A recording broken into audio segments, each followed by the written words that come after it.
Who here has read the Quran? None of us had. And a friend of mine said, "Not even you, Gary? I thought you were a student of religion." And I said, "Yeah, that's the problem. I'm totally ashamed." Setelah terjadinya peristiwa serangan 11 September 2001 yang menyebabkan runtuhnya gedung World Trade Center sebagai pusat perekonomian dunia dan rusaknya gedung Pentagon sebagai pusat pertahanan dan keamanan Amerika Serikat, membuat kebencian masyarakat Amerika terhadap Islam meningkat drastis. Bahkan bisa dibilang waktu itu mungkin menjadi salah satu fase tersulit bagi komunitas Muslim Amerika maupun dunia.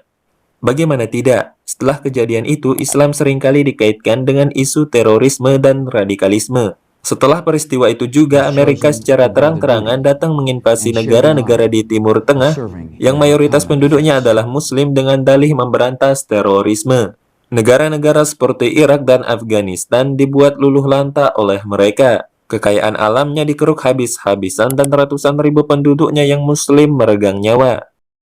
Tahun demi tahun berlalu, tragedi itu hingga kini masih dikenang dengan sebutan 9/11. Sementara kebencian dunia barat terhadap Islam semakin hari semakin menurun. Hal itu ternyata tak lepas dari peristiwa ini. Ada sisi positif di mana sejak tragedi itu Islam menjadi sorotan di seluruh dunia. Orang yang semula tidak tahu apa itu Islam, dibuat jadi penasaran hingga pada akhirnya berusaha mencari tahu. Inilah yang dirasakan oleh Gary Wills, seorang profesor sejarah sekaligus penulis dan jurnalis senior asal Amerika Serikat. Dalam sebuah acara kemanusiaan yang digelar di kota Chicago, Amerika Serikat pada tahun 2017, Gary mengungkapkan perasaan bersalah dan malunya terhadap komunitas Muslim di hadapan ribuan orang yang hadir bahwa selama ini ternyata ia telah salah dalam memandang Islam. Sebagai seorang yang juga ahli dalam keagamaan Katolik, Gary mengaku harusnya menilai suatu agama dari kitabnya, yang berarti ia seharusnya menilai Islam dari apa yang tertera di dalam Al-Quran, bukan dari Muslim ataupun dari berita yang belum jelas kebenarannya.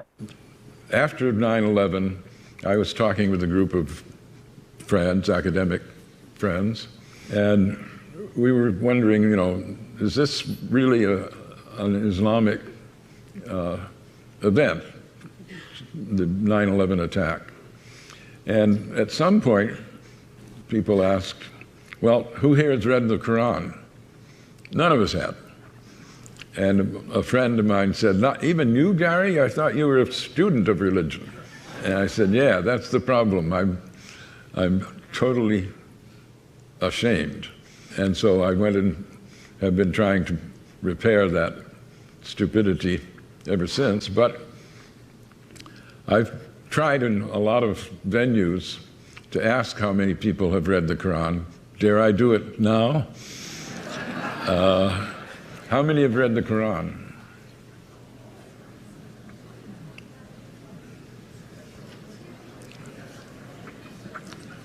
A minority, certainly.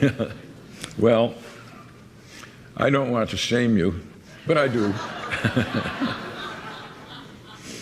Allah says in the Quran that only defensive warfare is just warfare. You can't commit an act of aggression, certainly not an act of terrorism. That's nowhere envisaged in the Quran.